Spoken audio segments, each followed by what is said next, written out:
नमस्कार, मैं हूं रत्ना और आप देख रहे हैं सी न्यूज भारत। आइए करते न्यूज बुलेटिन की और बात होगी कानपुर की, जहां नौबस्ता क्षेत्र में लुटेरों का आतंक जारी है। साथ ही बात होगी ललितपुर की, जहां रसोइया पाक कला प्रतियोगिता का भव्य आयोजन किया गया। ऐसी तमाम खबरों पर विस्तार से चर्चा करेंगे इस बुलेटिन में। कानपुर थाना नौबस्ता अंतर्गत लुटेरों का आतंक थमने का नाम नहीं ले रहा है। ताजा मामला यशोदा नगर क्षेत्र का है, जहां शाम 4 बजे घर के बाहर अपनी गाड़ी साफ कर रहे एक बुजुर्ग को लुटेरों ने निशाना बना लिया। मौके का फायदा उठाते हुए बाइक सवार 2 बदमाशों ने झपट्टा मारकर बुजुर्ग के गले से सोने की चेन लूट ली और कुछ ही सेकंड में फरार हो गए। घटना के बाद इलाके में दहशत का माहौल है। स्थानीय लोगों का कहना है कि क्षेत्र में पिछले कुछ दिनों से चोरी और लूट की घटनाएं लगातार बढ़ रही हैं, लेकिन पुलिस की गश्त ना के बराबर है।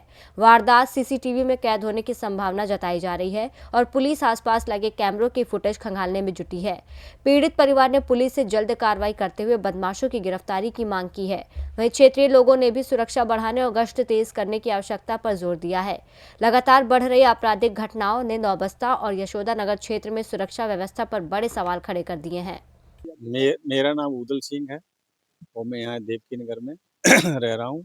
आज शाम को 4:05-6 के मध्य मैं अपनी i20 गाड़ी साफ कर रहा था, तो आगे ड्राइवर के अपोजिट वाली सीट पे बैठा हुआ था आगे, और मेरी खिड़की पूरी खुली हुई थी। तो मैं डैश साफ कर रहा था, इतने में पीछे से आवाज़ आई, एक बंदा आया तो उसने पूछा, दादाजी राम सिंह का घर कौन है? जब तक मैं समझ पाता तब तक उसने हमारे गले में चेन, जो करीब 11 ग्राम की करीब थी, उसको तोड़ के भाग गया।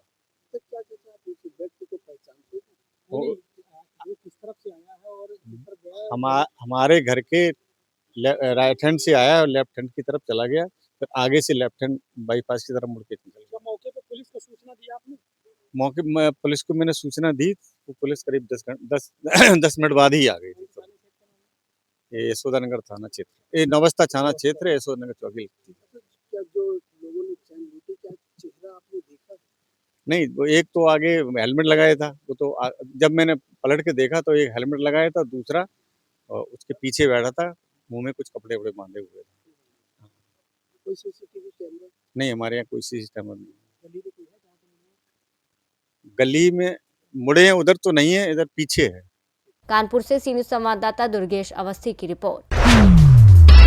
राजस्थान रेडियोग्राफर एसोसिएशन कोटा ने लोकसभा अध्यक्ष ओम कृष्ण बिरला को नेता प्रतिपक्ष लव शर्मा के नेतृत्व में ज्ञापन सौंपा है, जिसमें कोटा मेडिकल कॉलेज में रेडियोग्राफर संवर्ग के अतिरिक्त पदों के सृजन की मांग की गई। जिला अध्यक्ष हेमंत गौतम ने बताया कि 2014 के बाद से मेडिकल कॉलेज और संलग्न चिकित्सालयों में पदों में कोई वृद्धि नहीं हुई है, जबकि मरीजों की जाँचों की संख्या लगभग 10 गुना बढ़ गई है, जिसमें एक्सरे, सिटी स्कैन, MRI और अन्य रेडियोलॉजिकल जाँच शामिल है। इस कारण वर्तमान रेडियोग्राफर स्टाफ पर अत्यधिक कार्यभार बन गया है, जिससे मरीजों को मिलने वाली सेवाओं की गति और गुणवत्ता प्रभावित हो रही है। प्रतिनिधि मंडल में प्रहलाद सिंह, हेमंत राठौर, सुनील वशिष्ठ और सीमा गोचर शामिल रहे, जिन्होंने अधिकारियों से नए पदों के शीघ्र सृजन की अपील की। कोटा से सी न्यूज संवाददाता सुरेश कुमार पटेरिया की रिपोर्ट। लातेहार के मनिका प्रखंड के जिला परिषद सदस्य बलवंत सिंह ने जिला शिक्षा अधीक्षक गौतम कुमार साहू पर गंभीर भ्रष्टाचार के आरोप लगाए हैं। उन्होंने प्रेस वार्ता में दावा किया कि प्रमोशन, ट्रांसफर, पोस्टिंग, वेतन संधारण और नवनियुक्त सहायक आचार्यों की पदस्थापना तक हर प्रक्रिया में भारी अवैध वसूली की जा रही है। सिंह ने आरोप लगाया कि DSE कार्यालय के गोपनीय शाखा में कार्यरत शिक्षक राजीव कुमार और संतोष पांडे शिक्षकों से नियमित रूप से राशि मांगते हैं और पैसे देने से इनकार करने वाले शिक्षकों का वेतन रोक दिया जाता है। उन्होंने बताया कि मध्य विद्यालय सिंजो के शिक्षक मनोज कुमार का 3 महीने से वेतन इसी वजह से रोका गया है और 72 प्राथमिक शिक्षकों को अपर प्राइमरी में प्रमोशन के दौरान प्रति शिक्षक लगभग 80,000 रुपये वसूले गए, जिससे कुल लगभग 3 करोड़ रुपए की अवैध उगाही हुई। उधर DSE गौतम कुमार साहू ने आरोपों को निराधार बताते हुए कहा कि सभी प्रक्रियाएं नियमों के अनुरूप पारदर्शी तरीके से की जाती है और मनोज कुमार का वेतन किसी अवैध वसूली के कारण नहीं, बल्कि उन पर लगे गंभीर आरोपों के आधार पर रोका गया है। मामले को लेकर दोनों पक्षों के आरोप प्रत्यारोप ने जिले में चर्चा का विषय बना दिया है। सबसे पहले आप सभी मीडिया बंधुओं को सादर जोहार, मेरा प्रणाम, नमस्कार। आज की इस प्रेस कॉन्फ्रेंस में मैं जिला लातेहार शिक्षा विभाग डीओ एवं डीएससी के क्रियाकलाप के बारे में साझा करने जा रहा हूं। दर्जनों शिक्षकों समेत पूरे जिले के शिक्षकों के द्वारा प्राप्त जानकारी एवं पुख्ता सबूत के आधार पर पता चला कि डीएससी गौतम कुमार के द्वारा जिले भर के शिक्षकों से प्रमोशन, ट्रांसफ़र, पोस्टिंग, वेतन संधारण एवं नव नियुक्त सहायक आचार्य के पदस्थापन जैसे गोपनीय कार्य के लिए श्री राजीव कुमार सहायक शिक्षक विज्ञान राजकीय मध्य विद्यालय रांकी कला प्रखंड मनिका और संतोष कुमार पांडे सहायक शिक्षक राजकीय कृत मध्य विद्यालय मेराल प्रखंड हेरंज को जिला शिक्षा अधीक्षक लातेहार के कार्यालय में प्रतिनियुक्ति कर शिक्षकों से करोड़ों की वसूली की गई है। जो सामने देख के बोलिए ना भैया। हाँ, पढ़ रहे तो कहाँ से बोले? देने से मना कर दिए।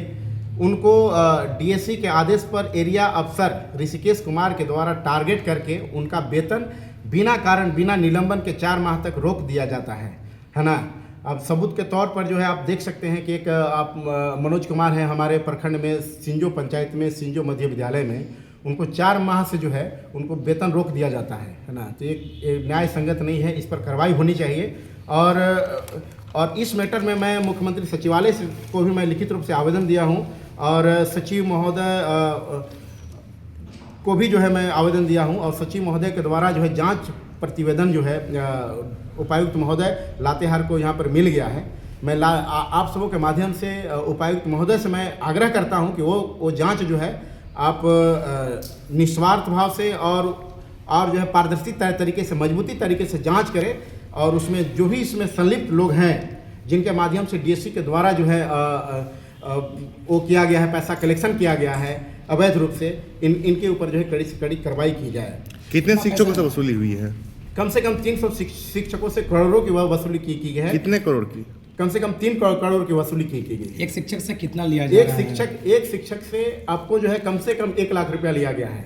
अभी लातेहार जिले में प्राइमरी टीचर जो है अपर प्राइमरी में 72 शिक्षक गए हैं, है ना। जो 72 से जो मिनिमम जो है आपको 80,000 लिया गया है, मैक्सिमम 1 लाख रुपया लिया गया है ना। ये आरोप लगा रहे हैं आप डीएससी पे, क्या आधार है आपके पास? जी बिल्कुल आधार है मेरे पास। मैंने जो है 2 शिक्षकों जिनके माध्यम से इन्होंने पैसा वसूली किया है, वो आपको संतोष पांडे और एक आपको राजीव कुमार, इनका जो है नंबर भी इसमें मैंने मेंशन किया हुआ है। इस नंबर जो है डीसी साहब के पास गया हुआ है ना।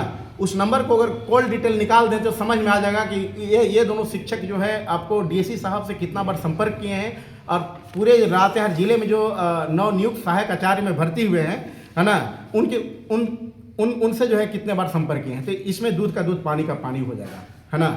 और रही बात कि लातेहार के जो प्रिंस कुमार हैं, डीओ हैं, इनके ऊपर भी जो है बहुत बड़ा जो है वो है ना कि इन्होंने जो है क्या किया है, अनास्तासिया खेस पिता रिमोन खेस ग्राम पहाड़ गुड्डा नवाटोली जिला सिमडेगा के स्थायी निवासी हैं, जिनका चयन ख्रिस्त राजा मध्य विद्यालय 19 दिसंबर 2022 को हुआ था और 4 जनवरी 2023 को इनको योगदान न करा करके वर्तमान डीओ प्रिंस कुमार अपनी बहन प्रियंका कुमारी को करा दिया गया। इनके द्वारा जिला शिक्षा विभाग से राज्य स्तर के सभी उच्च शिक्षा पदाधिकारी तक समस्या रखे और डीओ के ऊपर कार्रवाई भी करने का आदेश जारी किया गया, पर अभी तक कोई कार्रवाई नहीं हुई है। आप देख सकते हैं कि कार्मिक विभाग यहाँ के द्वारा जो है विभागीय कार्रवाई की अनुशंसा की गई है, लेकिन यहाँ पर जो है लातेहार में जो है दबा दिया गया है। आप देख सकते हैं कि इसमें जो है सभी पेपर में जो है दैनिक भास्कर में निकला हुआ है कि सचिव पर दबाव बना बहन की बहाली करने का मामले में डीओ पाए गए दोषी, लेकिन अभी तक जब दोषी पाए गए, ये जो है पेपर में जो है छपा हुआ है, तो अभी तक इनके ऊपर क्यों कार्रवाई नहीं हुई। तो बिल्कुल जो है आप सबों के माध्यम से मेरा यही है कि ऐसे दोषी पाए गए पदाधिकारियों के ऊपर जो है कड़ी से कड़ी कार्रवाई हो, ताकि जो है शिक्षक भयमुक्त वातावरण में रह करके जो है शिक्षण कार्य को कर सकें। मामला यह है कि मेरे को जो है 22 अगस्त को ऋषिकेश कुमार एरिया अफसर जो है ना निरीक्षण करने गए थे स्कूल का, राजकीय मध्य विद्यालय सिंजो का।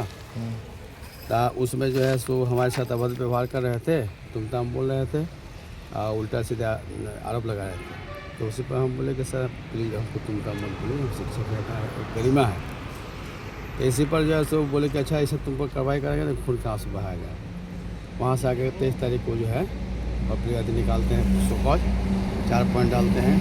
तो 4 पॉइंट जो है सो निराधार, क्योंकि स्कूल में गए नहीं थे तो लिख दिए कि छात्र छात्राओं के साथ दुर्व्यवहार करता है, पढ़ाता लिखाता नहीं, मोबाइल में बिजी रहता है, जनता से पेश आता है। तो क्लास विजिटे नहीं किए और किसी से बातें नहीं की तो कैसे उनका जानकारी हो गया। इसके बाद स्पष्टीकरण के साथ वेतन भी हमारा रोक दिया। अब वेतन रुके हुए आज 4 महीना हो गया था।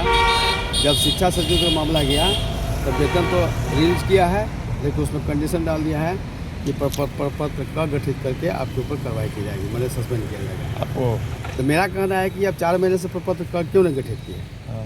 आप आज जो है आप प्रपत्र का गठित कर रहे हैं, तो कुल मिलाकर के है कि 4 महीने तक इंतजार में थे कि पैसा दे। हमने पैसा दिया नहीं, उनसे मिला नहीं। सारा जो है कितना आपसे पैसा मांग की गई थी? हमको चूँकि अभी 1 to 5 से 6 to 8 में हम प्रमोशन हुआ है जी। तब प्रमोशन में पदस्थापन और वेतन पे फिक्सेशन को लेकर के 80,000 का डिमांड किया गया था। कौन मांगे थे आपसे 80,000 रुपया? 80,000 रुपये एक दलाल है राजीव कुमार, उसके माध्यम से जो है से BSc एरिया अफसर मांगा था। तो हम आश्वासन दिए थे, लेकिन हम दिए नहीं। हाँ। तो दिए नहीं तो सीजन में तो पदस्थापन हो गया, लेकिन मांगा जाने लगा तो हम देने से इनकार किए। तो कहा कि तो ठीक है, तुमको जो है सब ऐसे ऐसे नहीं तो ऐसे तबाह करेंगे। तो वो स्पेशल टारगेटेड करके हमको कार्रवाई किया। हालांकि 2 वहाँ पर हम लोग प्रमोशन में गए हैं, जितना सर हम हैं, लेकिन स्पेशल हमको टारगेट किया। जी बताइए, और कितने शिक्षकों से पैसे मांगी गई थी? अब तो उतना हम नहीं जानते हैं, लेकिन हमसे स्पेशल हम तो अपना बारे में कर सकते हैं ना, बाकी लोगों का कैसे कर सकते हैं। तो अब जो है सो उसी में जो है सो बोला कि तब पे फिक्सेशन की बारी थी, तो इसमें अड़ंगा लगा दिया गया। आज तक मेरा वेतन निर्धारण है, मतलब ये प्रूफ होता है कि पे फिक्सेशन क्यों नहीं हुआ आज तक। सब शिक्षकों को हो गया पे फिक्सेशन, मेरा नहीं हुआ आज तक, क्योंकि हमने पैसा नहीं दिया। अब आज 4 महीने तक वेतन जो रोका गया हमारा, 4 महीने तक वेतन रोकने की कोई औचित्य नहीं मिलता है। जब भी हम वेतन की बात की हम सबको लिखे, एरिया अफसर को लिखे, DSC को लिखे, सबको लिखे, लेकिन कोई आज तक उन्हें सुनवाई नहीं किया। जब शिक्षा सचिव की तरफ से कार्रवाई हुई तो वेतन रिलीज किया गया, लेकिन उसमें कंडीशन डाल दिया गया प्रपत्र का गठित करके आपके ऊपर कार्रवाई की जाएगी। क्या नाम है? मनोज कुमार नाम है, सहायक शिक्षक मधुविद्यालय सिंह। लातेहार से सीनू संवाददाता बबलू खान की रिपोर्ट। खबर ललितपुर से है, जहां जिला शिक्षा और प्रशिक्षण संस्थान में जनपद स्तरीय रसोईया पाक कला प्रतियोगिता का सफलतापूर्वक आयोजन किया गया। प्रतियोगिता का मूल्यांकन जिला स्तरीय निर्णायक समिति द्वारा किया गया, जिसमें रणवीर सिंह, जिला बेसिक शिक्षा अधिकारी घनश्याम सिंह और अन्य 5 सदस्य शामिल रहे। प्रतियोगिता में विभिन्न स्कूलों से आए रसोइयों ने अपने अपने व्यंजनों का प्रदर्शन किया। निर्णायकों और उपस्थित अतिथियों द्वारा व्यंजनों का स्वाद लेकर प्रतिभागियों के प्रयासों की सराहना की गई। सभी विजेताओं को प्रमाण पत्र भी प्रदान किए गए। पुरस्कार की धनराशि PMS के माध्यम से प्रतिभागियों के व्यक्तिगत खातों में प्रेषित की जाएगी। कार्यक्रम के दौरान जिला शिक्षा अधिकारी ललितपुर द्वारा रसोइयों को संबोधित करते हुए उनके कार्य, व्यवहार और योजनाओं में दिए गए योगदान की सराहना की गई। कार्यक्रम का संचालन गौरव कुमार त्रिपाठी ने किया। ललितपुर से सीनू संवाददाता विकास सोनी की रिपोर्ट।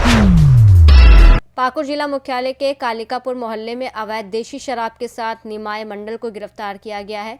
निमाय हिरनपुर प्रखंड के खिदिरपुर का रहने वाला है। अवैध शराब के साथ एक टोटो को भी जब्त किया गया है। ये जानकारी उत्पाद निरीक्षक विक्रम कुमार शाह ने दी। उन्होंने बताया कि गश्ती के दौरान नगर थाने में पदस्थापित सहायक अपर निरीक्षक होपना मरांडी ने पाकुड़ धुलियान मुख्य सड़क पर कालिकापुर में एक टोटो से ले जाए जा रहे 76 लीटर अवैध देशी शराब को जब्त किया। कलिकापुर मेन रोड में गश्ती के दौरान होपना मरांडी सहायक अवर निरीक्षक पाकुड़ नगर थाना के द्वारा एक टोटो में टोटो के साथ निमाय मंडल खिदिरपुर का रहने वाला है वो पकड़ाया और उनके साथ अवैध चुलाई शराब 76 लीटर पकड़ाया। उसके बाद उन लोगों ने एक्साइज को सुपुर्द किया है। अब अगला कार्रवाई न्यायिक हिरासत में उसको भेजा जाएगा। पाकुड़ से सीनू संवाददाता पंकज भगत की रिपोर्ट। सिवनी मालवा नगर में बढ़ते अतिक्रमण और नागरिक सुरक्षा को लेकर नगर पालिका में नवजात SDM विजय राय की अध्यक्षता में महत्वपूर्ण बैठक आयोजित की गई, जिसमें नगर पालिका अध्यक्ष रितेश कुमार जैन, मुख्य कार्यपालन अधिकारी अमर सिंह उइके, थाना प्रभारी सुधाकर बारस्कर, पार्षद, व्यापारी संगठन और पत्रकारों ने भाग लिया। बैठक में निर्णय लिया गया कि नगर में दुकानों के सामने रखे गए अतिक्रमण 3 दिन के अंदर खुद हटाया जाए, नहीं तो प्रशासन 3 दिन बाद इसे हटाएगा।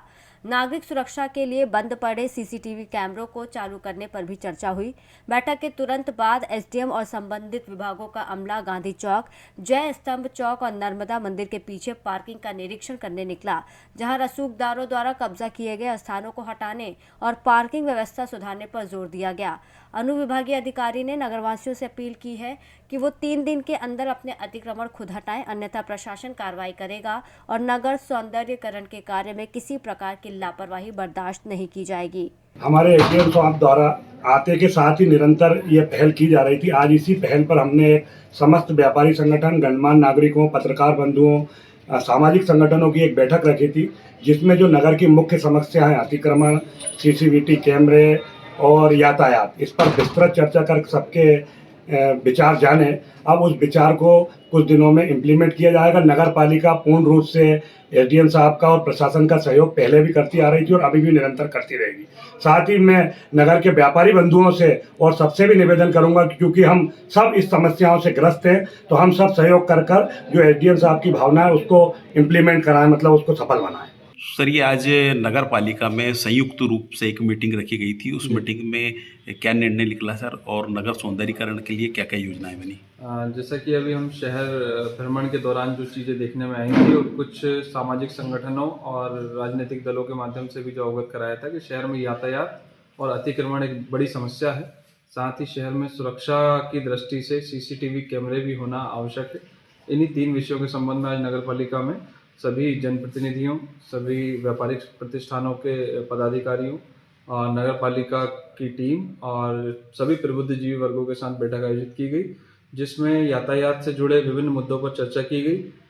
नंदरवाड़ा चौराहे से लेकर के हरदा बाईपास तक किस प्रकार उस क्षेत्र को प्रतिबंधित क्षेत्र घोषित किया जाए, उसको नो एंट्री जोन बनाया जाए, किन किन वाहनों को प्रतिबंधित किया जाए, उसके वैकल्पिक मार्ग क्या होंगे, रोडों पर ठेले लगने या रोडों पर अस्थायी अतिक्रमण की क्या व्यवस्था की जाए, इन सभी मुद्दों पर चर्चा हुई। इस संबंध में एक विस्तृत आदेश हमारे न्यायालय से पारित किया जाएगा आगामी 2-3 दिवस में और फिर उसका कड़ाई से पालन कराया जाएगा। साथ ही जो सुरक्षा व्यवस्था के संबंध में सीसीटीवी कैमरों की बात थी, तो इस विषय में भी नगर पालिका प्रशासन और पुलिस और जो व्यापारिक बंधु हैं उनके साथ चर्चा हुई, जिन्होंने अपनी अपनी सहमति जताई और सभी के सहयोग से सीसीटीवी कैमरे भी जल्द शहर में लगाए जाएंगे। सर, ये नगर में जिस प्रकार से अतिक्रमणकारियों ने अतिक्रमण कर रखा है, उनके लिए सर आपका क्या संदेश है? सर, सभी को आज की बैठक के माध्यम से भी और जब मैंने यहाँ ज्वाइन किया था लगभग 1 माह पूर्व, मैंने स्पष्ट निर्देशित और सभी को ये चेतावनी स्वरूप सभी को कहा था कि कोई भी व्यक्ति सामाजिक जो आम जन का आवागमन है उसको किसी प्रकार से बाधित ना करे, सार्वजनिक संपत्ति को किसी प्रकार से इंक्रोच ना करे। यदि वो इस प्रकार का कोई कृत्य करता है तो उस पर कड़ी कार्रवाई प्रशासन के द्वारा की जाएगी। Thank you sir. Seoni Malwa से सी न्यूज़ संवाददाता संतोष सिंह चंदेल की रिपोर्ट। बुलेटिन में फिलहाल इतना ही। देश और दुनिया की तमाम बड़ी खबरों के लिए देखते रहिए सी न्यूज़ भारत।